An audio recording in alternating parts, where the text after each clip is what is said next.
Well, good afternoon. Welcome to the show. I'm John F. Gately. You can call me Jack, and I'm broadcasting to you from beautiful Plymouth, America's hometown, high above Town Square from America's first street in Massachusetts. Yeah, behind enemy lines in Massachusetts. It is a not a bad day for May. We're expecting maybe like 68 degrees. Got the no need for the AC yet. Got the windows open. Nice sea breeze. Beautiful afternoon. It's just about 3:05 East Coast time. Thank you so much for joining us today. Let's dive into the news. And we're going to start with Tucker Carlson. We're learning more about what was the subject of his last monologue planned for Monday, the Monday that never happened. Let's listen to Chadwick Moore, who announced today that he is going to be bringing a book, not an autobiography, but a biography, an authorized biography of Tucker Carlson coming out on July 18th. You can go to tuckerthebook.com, and order it now. But first, let's listen to Chadwick Moore in his announcement of the book. And he talks about a little bit of a miniature scoop that he just couldn't hold back. Here he is here.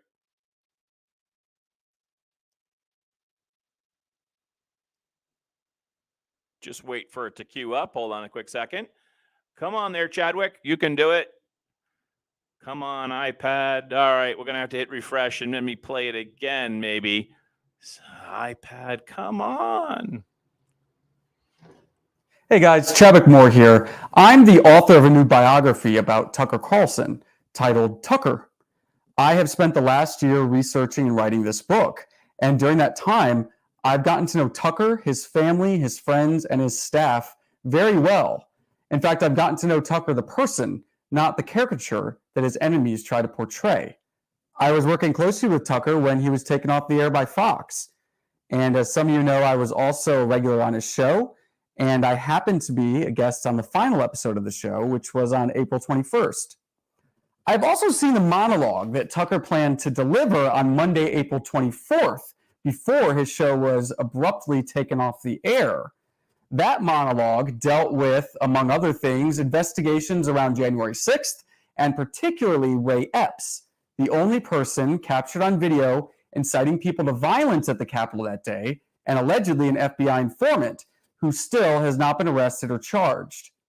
Ironically, a good part of the monologue also dealt with the people and forces that are trying to silence him, like AOC and others in government.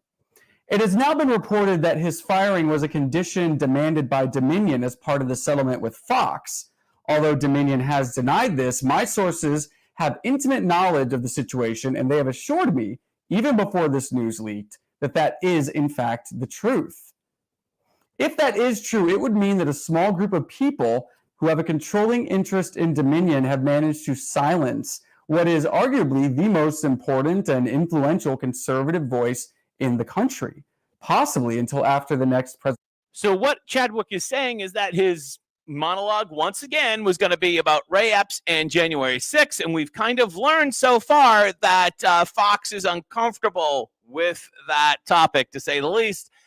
It probably wouldn't have been the first or last time Tucker was going to talk about January 6th, but I'm sure he'll talk about it again, but just not on Fox News. Once again, the website for the book, this is a great Father's Day present, hint, hint, family. Inside look at one of the most beloved and polarizing media figures in modern history, July 18th, pre-order now. So you could pre-order it for your dad and maybe give him a gift certificate or whatever, the receipt or whatever. You could give it to him on Father's Day, and then he'll have it probably at the end of July, which would make for a nice book to read on the beach this summer, wouldn't it? Excuse me. Just hint, hint, family. I'm always looking for something to read on the beach in the summertime. Talking about Fox News, we have the Daily Signal today. Leaked policy exposes new Fox News stances on woke ideology. So First, on the Daily Signal, this is kind of an exclusive. It's been serialized on other websites across the web today, but the original is on dailysignal.com. Fox News employees are allowed to use bathrooms that align with their gender identity. In other words, if you're not a boy, but you want to use the woman's room, if you are a guy and you want to use the woman's room, you can. Rather than their biological sex, and are permitted to dress in alignment with their preferred gender. They must also be addressed by their preferred name and pronouns in the workplace.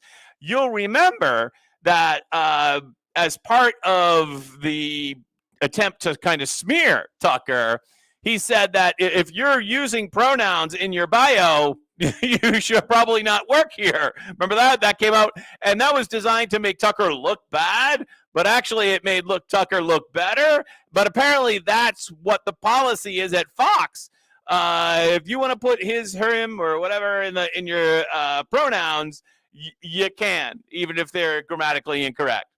There are just a few of the policies outlined in the company handbook dated January 2021, a copy of which was shared with the Daily Signal. Fox also offers to help employees come with a workplace transition plan to ease their gender transition at work. Oh, I feel so much better now.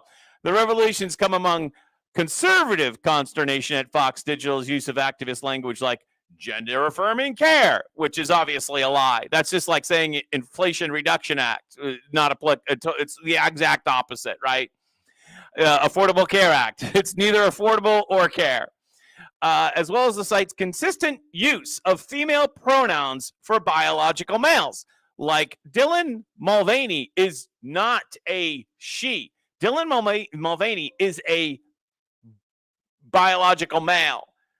He is not a she. But when you read the stories over at Fox News, they refer to Dylan Mulvaney as a she, even though he's a he.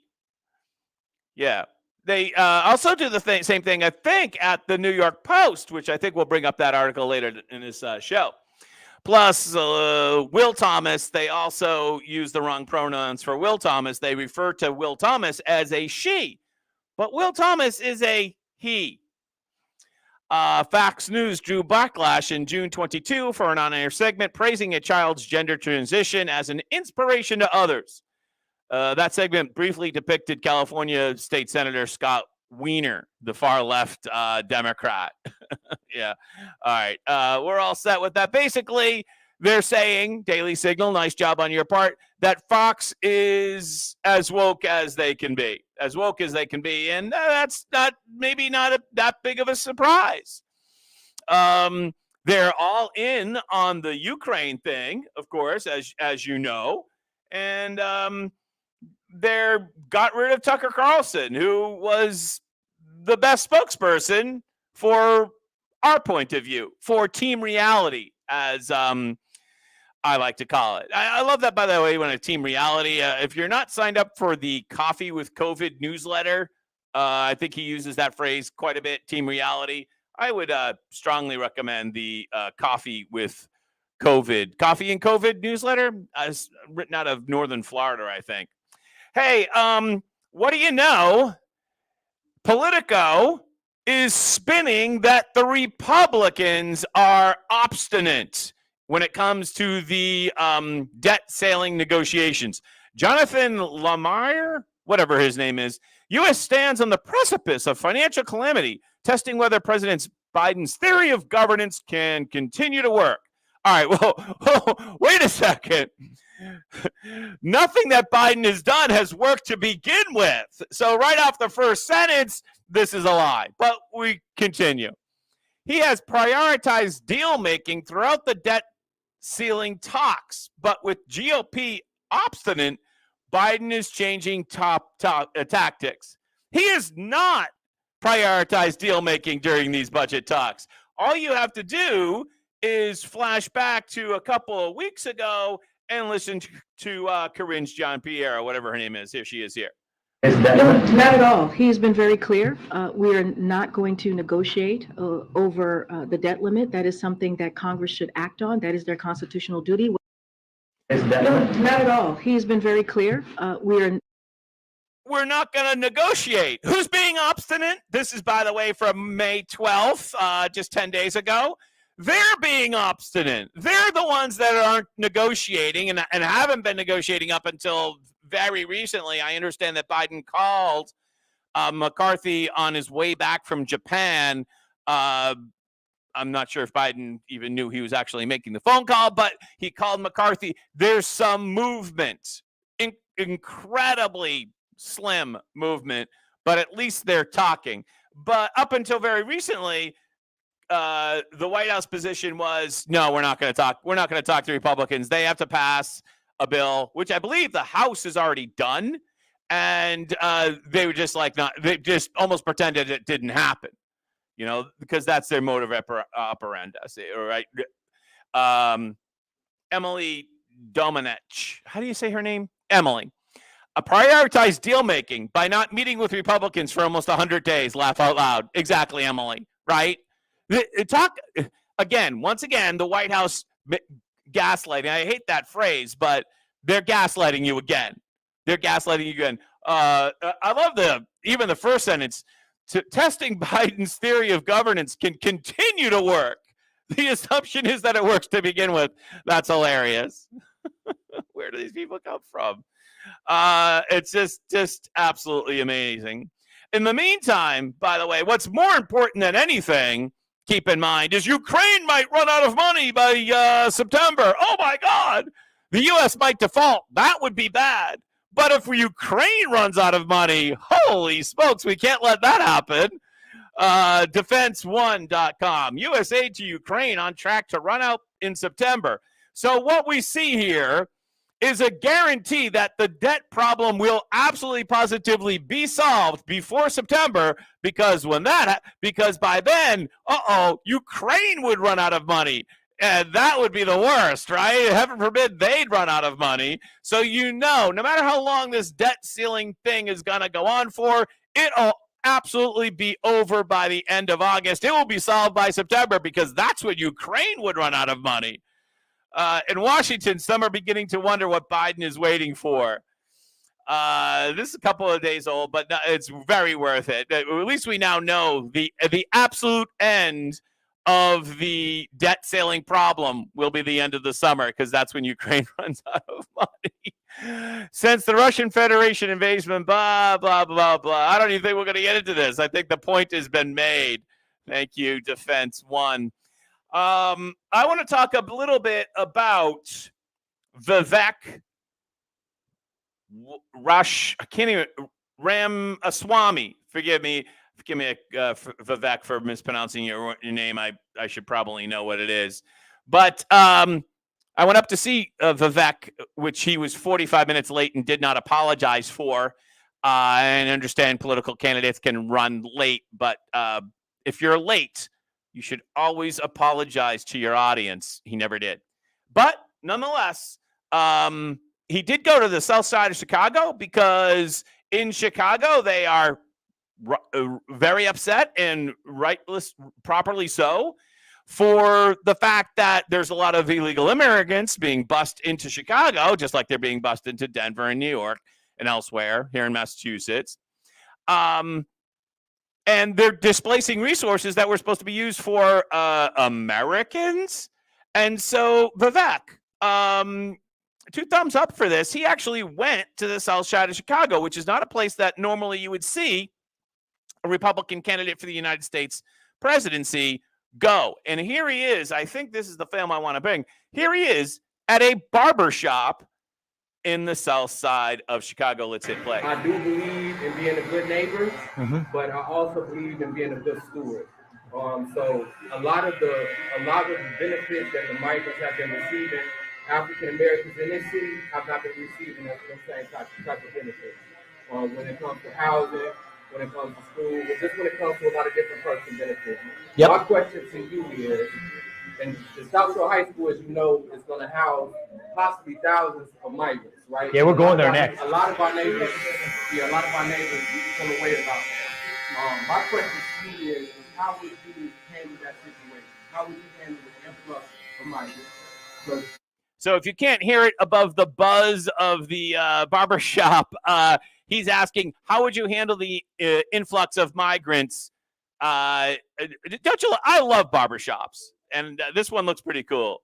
We definitely don't want anybody to be homeless, but in a sense, also, we definitely want to make sure that we are criteria to make sure that African Americans who have been homeless have top priority as well. But how would you handle the situation tonight? The way I look at it is, I don't blame the individual migrants as human beings.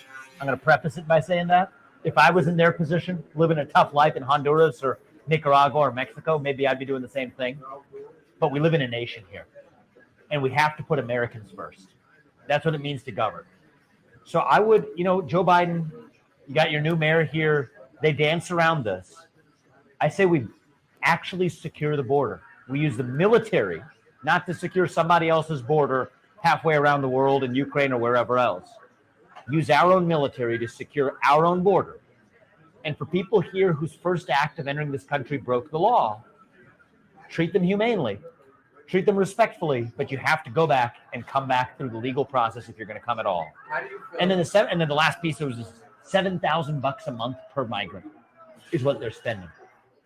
Those same dollars can actually be used to support development that helps Americans. $7,000 per month is Vivek's estimate what they're spending on per migrant. I like to use the phrase illegal alien, but I get it, per migrant. Right here at home. So I think that if there's one wake-up call, if we can do this, if we can have baby formula and expensive sneakers and $7,000 a month for somebody whose first act of entering this country broke the law, that reveals that we can actually be doing more to help Americans right here at home, including Americans in this community in the south side of Chicago. What do you feel about people? Bingo, Vivek. If we can spend $7,000 a month on people who are not even citizens of our country, then maybe we should stop spending it on them and actually spending it on our actual citizens. Just a thought, right? Just a thought. He then goes in and proposes like some type of basic income of $20,000 a year. I'm not sure I'm with you on that, Vivek, but other than that, I pretty much like this move on your behalf. You might remember, well, I remember that famously Ronald Reagan went to, I believe it was Brooklyn or the Bronx in 1980 as a campaign stop, famous campaign stop. I was 12, and I do believe I remember that back in the day. And I think that this is the type of thing that a presidential candidate, especially a Republican, needs to do. So 2 thumbs up for Vivek. And I think we have some footage of him actually speaking about his visit to the south side of Chicago. Let's see if we can bring it up here on Fox. Well, look, I wanted to go to the south side of Chicago and show up in places where Republican candidates usually don't go. Actually, it was an interesting trip for me. America First, to me, includes all Americans. And this is a community in Chicago that has been deeply frustrated by the fact that they're moving migrants, illegal migrants across the border, to a community that they're not getting $7,000 a month, the people who are born live there, and yet they're spending $7,000 per person per month per migrant that they're now planning to move into South Shore High School. Well, look, I wanted to go to the south side of Chicago and show up in places where Republican candidates usually. All right, so that's the clip from Vivek, and I hope he continues to do these types of things that we saw him do in Chicago. The more that we can compete in these types of locations, the better off we are. Excellent job, Vivek. Again, not an endorsement. I'm still kind of keeping my options open here for 2024, but impressed so far, except that he forgot to say he was sorry for being late when he was 45 minutes late for the New Hampshire thing. Okay, candidates are late. I get that, but when you're late, you should always say you're sorry. Obama's occult-obsessed monkeypox czar takes BDSM strut onto Vegas Biomed conference stage. What? Say that again, Jack. Recent footage shows the White House's National Monkeypox, which is now being, by the way, renamed the Mpox, response coordinator Dmitry Daskalaskis strutting onto stage at the annual Biomed HIV Prevention Summit last month, wearing bondage straps around his waist and shoulders. Let's get the screenshot for you. Isn't that lovely? Mr. or Dr. Daskalaskis, the disturbing hats of whom the National Pulse has reported on last year, can be seen walk. All right. This is, by the way, sponsored by some big medicine companies, as you can see here. Let's take a look at just a clip of the video.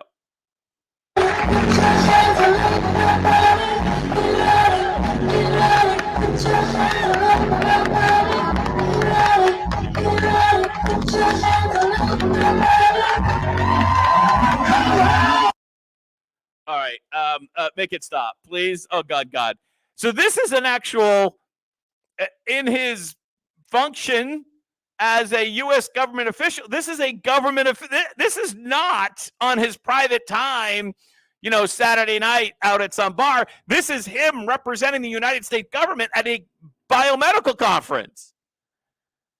What world have we entered? I don't even know if I can even talk about that anymore. I mean, just unbelievable. What world have we entered?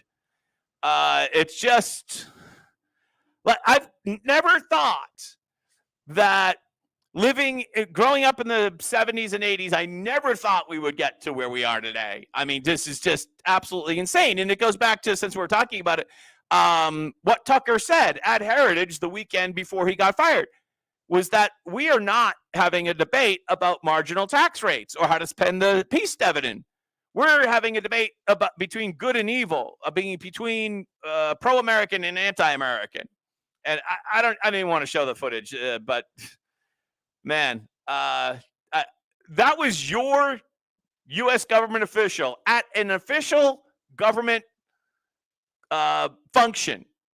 He was representing the government at that event. New York mayor wants to send illegals to every city throughout the entire country. Wait a second. When DeSantis sent the illegal aliens to Martha's Vineyard, it was like a hate crime. Now Mayor Adams wants to do it, and it's not as bad as it was when DeSantis did. How did that work? Remember, it was a stunt when DeSantis sent them to the vineyard, and the vineyarders couldn't get rid of them quick enough. Mayor Adams said during an interview on Face the Nation that Sunday that illegal immigrants surging across the border should be sent to every city throughout the entire country. He wants to outdo DeSantis while calling for an investigation into the false story of homeless veterans being booted in order to house migrants. I don't know if that was a false story. I'm not too sure about that. Adams calling for sharing the pain of illegal immigration throughout the nation is ostensibly what Democrats planned all along as they seek to change the demographics across the country. What? We have to share the pain in order to change the demographics of our country. We can't just change the demographics by loading them all up in cities because, by the way, you're not going to change the Electoral College if you put all the legal aliens and you assume that they're all going to vote Democrat. If you put them all in blue states, you don't change the Electoral College. You've got to start sending them to like purple or red states. That's how you change the Electoral College. Maybe that's what Mayor Adams is talking about here. We have 108,000 cities, villages, and towns. If everyone from a small portion of that and is coordinated at the border to ensure that those who are coming here in this country lawful manner is actually moved through the entire country, it's not a burden on one city. No, it's a burden on everybody. It's just what the socialists like. They want everyone to be equally miserable. We have a town directly west of here, straight shot in Taunton.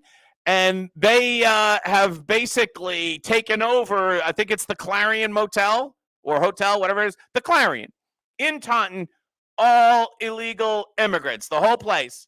So a Taunton who would otherwise use the hotel basically as an economic generator, people visiting, no, it's just illegal aliens in the whole hotel. That just broke the other day. It was not widely covered in the Boston media. I know that's hard to explain, hard to imagine.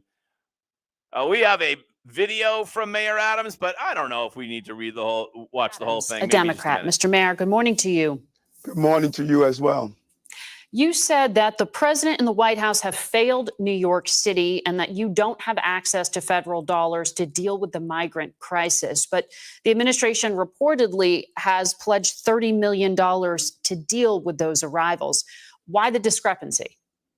I don't think that's a discrepancy. We've spent over $1 billion. We're projected to spend close to $4.3 billion, if not more. These estimate was based on a number of migrants coming. Oh to my the God, city. is he low energy? Because I think he's like Trump, like low energy. I can't watch. I'm not going to put you through that because I think he's kind of Trump, like low energy. That's the way I see. That's the way I see Mayor. Every time you watch him, he's like, oh my God. I know he has maybe some medical issues or maybe those are taken care of, but oh my God, he is just low energy for sure. Let's move on. I can't watch that. Your life is not valued.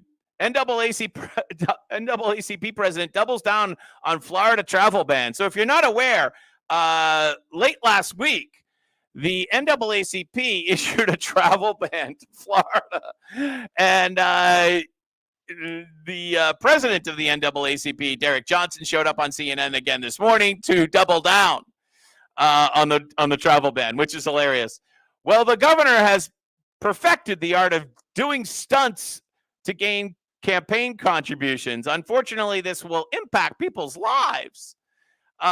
We should not use race or othering as a tool to weaponize against people. And unfortunately, for a large percentage of Floridians, that is what he has done. I can't even watch this first stage. Therefore, we are advising African Americans and others that if you travel to Florida, beware that your life is not valued. Oh my God, are you real? Are you for real? That we have a political landscape that could cause harm as we prepare for the 2024 elections. To right-size the political landscape, everything from leftists is always causing harm. Your speech is violent. Your political positions are violence, right? Whenever they don't like you, they say that you are violent. I think we have a perfect example of that from our college campuses. Where is that? Oh, here we go here. We had some, I think it was last week, Students for Life at college in Hunter College. Here's what happened at Hunter College when Students for Life, talk about intolerance, when Students for Life put out a table in the kind of like the hallway at Hunter College. Let's play it. You're not educating shit. This is fucking propaganda. What are you gonna do? Like anti-trans next? Is that what you're gonna do next? I mean, no, we're talking about abortion. This is bullshit. This is violent. You're triggering my students. Oh, I'm sorry about that. You're not. Triggering her students? I think she's the one that's triggering. Remember, she just said, this is violent. You're talking about actually life. You're talking about life. You're talking about preserving someone's life. And that's the violent thing. These people are crazy.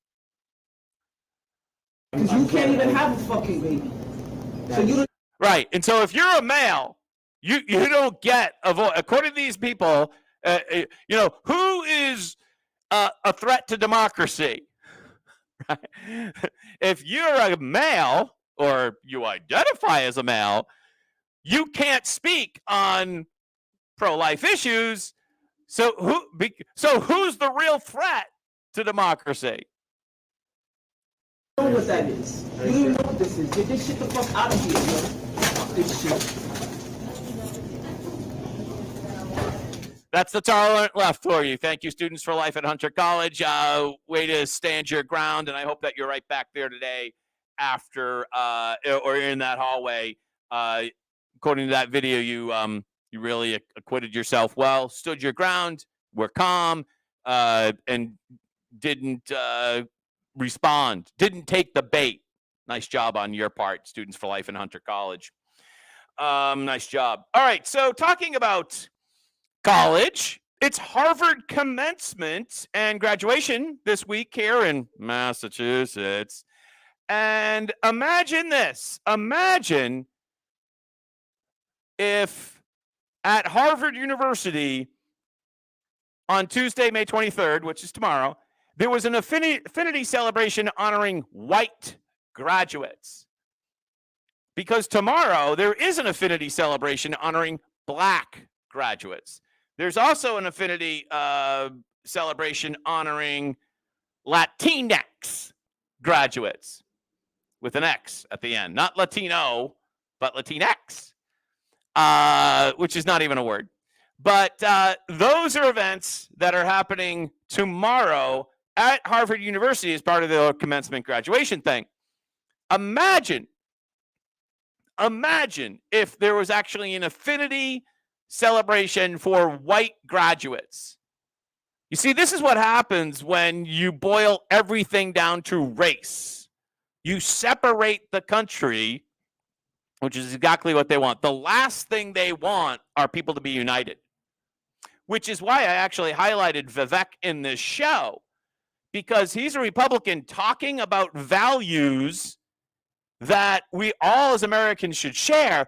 And some of those people in the South Side of Chicago, they're starting to see things our way. And we should not divide people by race. You see, the last thing the Democratic Party wants us to think about as primarily as ourselves as Americans, rather than ourselves as Irish American or Polish American or Afro, right? Hyphenated Americans. When we start talking the truth and we start considering ourselves as Americans first, then we basically break down the divisions that the Democratic Party uses to suppress what this country really stands for. I think that we have an other situation from legal insurrection. I love legal insurrection. It's been a long time, but it's probably been maybe like 7, 8, 9, 10 years since I've actually had a post on legal insurrection. But occasionally, back in the day, it was an occasional, maybe once or twice a year, contributor. And William Jacobson, big fan of his. Non-whites at University of Minnesota summer research program challenged by Equal Protection Project. We all thought racial segregation in education as a government policy ended with Brown versus Board of Education, but unfortunately that has been reborn under the umbrella of diversity, equity, and inclusion. University of Minnesota needs to stop treating students differently based upon their skin color. Federal funding for the university needs to be reevaluated. So what they're talking about here is a paid research opportunity this upcoming summer of 2023, that is only available if you identify as a person of color. If you identify as a person of color. Are you planning to go to grad school? So if you plan to go to grad school and you identify as a person of color, then you're eligible for this paid research opportunity this upcoming summer. But if you're white, white students need not apply. Need not apply. That's just how it works at the University of Minnesota. Don't ask questions. We're busy dividing our country based upon immutable characteristics that none of us can control. Thank you, Legal Insurrection, for bringing us that story. One of my I go to Legal Insurrection almost daily, and I think you should too. All right, what is up next? Let's talk a little basic economics. There's definitely been a topic. Mayor Adams brought it up that the controversy about the illegal immigrants being displaced by, that the homeless veterans being displaced by illegal immigrants. That wasn't true. Oh, no, of course not. Well, it ends up that over the weekend, New York Magazine has admitted that immigration is bad for housing prices because basically all of these people need to be housed. And where are they going to live? Well, there's only so many housing units on any given day. And if they're going to be renting apartments, that means they're going to be renting apartments that Americans would otherwise rent. And when you increase the demand for something, the price of it goes up. And the New York Magazine accidentally admitted that. The admission from the left-wing publication comes years of research that has shown that the nation's more than 1 million immigrants annually, in addition to illegal aliens, help send housing prices surging for working class and middle class Americans. Remember that almost all of these policies almost always hurt the base of the Democrat Party, right? If you're wealthy and live in Vail, Colorado, or Hingham, Massachusetts, you'll pay a little bit extra. But if you're living in Brockton or Taunton or any number of working class places across the country, Detroit, wherever, then you really pay extra. Every one of those people, they're going to have to live somewhere, and they're competing now for the apartment that you would have rented. Here's the quote. Yet one key sector in which immigrants drive higher demand is housing. People need homes, said Eric Levitt, New York Magazine writer. He admitted it. Oh, man, Eric. I mean, that's got to be a career killer. I'm sorry, but you might want to just get a box and move out of your office because probably you're going to get fired for admitting that.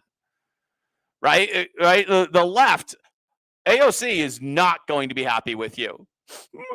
Cry. Maybe she'll get in her white suit and cry to have you fired. Okay, what is up next? Let's talk about Dylan Mulvaney. Because Bud Light is now, remember when they came out like 15, 20 years ago or whatever with the stamp about when the beer was born? Like as a marketing, your beer was born. And then it wasn't really an expiration date. It was kind of like the born on date. Remember that? So because they're not selling Bud Light as much as they used to, in fact, I think sales are down 25 to 30%, somewhere in that neighborhood. In New England here, they're down the least than across the whole country, sadly. Not a big surprise. But apparently now Bud Light is promising to purchase the unsold Bud Light from their distributorship. So we have a huge Bud distributorship just up the street here, El Knife. And I bet you they're sitting on a giant warehouse of Bud Light. And now Anheuser-Busch is going to buy back the unsold beer, which is pretty funny. Bud Light has reportedly told wholesalers that it will buy back unsold cases of beer. Oh, my page just went blank. Sorry about that. So much for that story. Where did it go? Come on, New York Post. They're ruining my best story here. So anyways, they're buying back the beer. Oh, here it is here. Okay, here we go. Following lagging sales after the disastrous marketing partnership with transgender influencer Dylan Mulvaney, Anheuser-Busch is looking to make amends. Oh, come on. All right, we're just going to skip that story. But I swear in that story, and this is why I wanted to bring it up, I'm going to try one more time. I swear in that story that they were referring to Dylan Mulvaney as a she, right? The New York Post, which I would have thought was a little bit more like on our side of things, they were referring to Dylan Mulvaney as a she. Yeah, here it is right here. Mulvaney, 26, who amassed a media following of millions, who tracked her transition from a man to a woman. Oh, very frustrating. Then they refer her as to her. Posted on her Instagram account where she was nearly 2 million followers. Dylan Mulvaney is not a she. Yet New York Post continues to refer to her as a she. He is a he, not a she. That's the root of the whole controversy, New York Post. Try to get your pronouns correct. Dylan Mulvaney is a he. On a similar topic, and New York Post. Oh, don't fail me now, New York Post. High school track athlete appears to give thumbs down after she's pushed out of state championships by transgender competitor and feels cheated. Let's see if we can bring up this video. Come on, New York Post. Loading ad. All right. We're going to skip that story as well, but I recommend that you read it. I don't want to do the ads. I got a really fun show with all of you today. I want to thank you for joining us. It's been a fairly long 40 minutes. That's not bad. You think you have enough stories to talk about, and we would have talked a little bit longer if those New York Post pages loaded. But I'll get the gremlins out. We're making progress. It's getting a little bit warm. I'm going to open another window. We're going to make some video clips of this show, and we'll have them up on Twitter soon. Until then, I'm John F. Gately. You can call me Jack, broadcasting to you from beautiful Plymouth, America's hometown, high above Town Square in Massachusetts. Have a great day. Let's go, Brandon.